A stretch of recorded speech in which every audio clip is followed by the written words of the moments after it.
C'est le cliché qu'il ne faut pas louper. Ils veulent tous une photo avec elle. La Tour Eiffel, un visiteur toutes les 5 secondes, quelques 7 millions de personnes l'année dernière.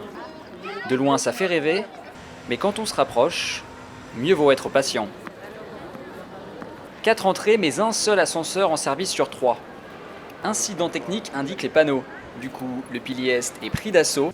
Plus de 2 heures de queue pour atteindre le sommet par le seul ascenseur disponible. Le monument payé le plus visité au monde est aujourd'hui saturé. L'accueil n'est plus à la hauteur et malgré l'attente et la chaleur, certains le prennent avec philosophie. What can you do? If you've never been up, you have to go up. I mean, try to do it. You're here. That's what we planned for now, so that's, yeah, we decided to wait.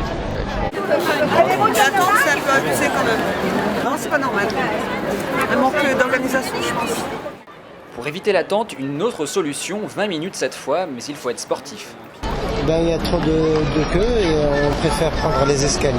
Pour les enfants, ils ne vont pas attendre 2 heures dans la queue. 1665 marches pour monter au 2e étage, mais pas au sommet. Pourtant, des solutions ont été adoptées. Depuis 2009, on peut réserver ses billets sur Internet, un choix fait par 30% des visiteurs. Un projet plus ambitieux va peut-être voir le jour. Creuser une galerie d'accueil sous la Tour Eiffel, une idée qui traîne depuis 10 ans dans la tête de cet homme.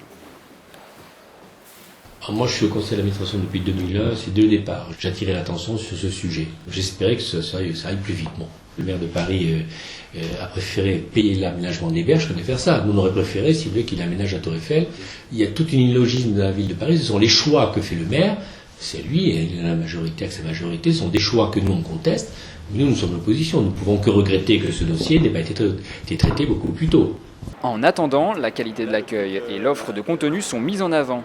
Installation d'un guide d'information en 2008, mise en place d'un guide numérique à louer sur place et d'une application smartphone.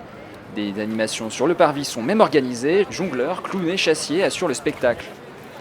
Un spectacle d'autant plus utile que le 2e ascenseur aurait dû être remis en service il y a 15 jours et ne le sera qu'en janvier prochain.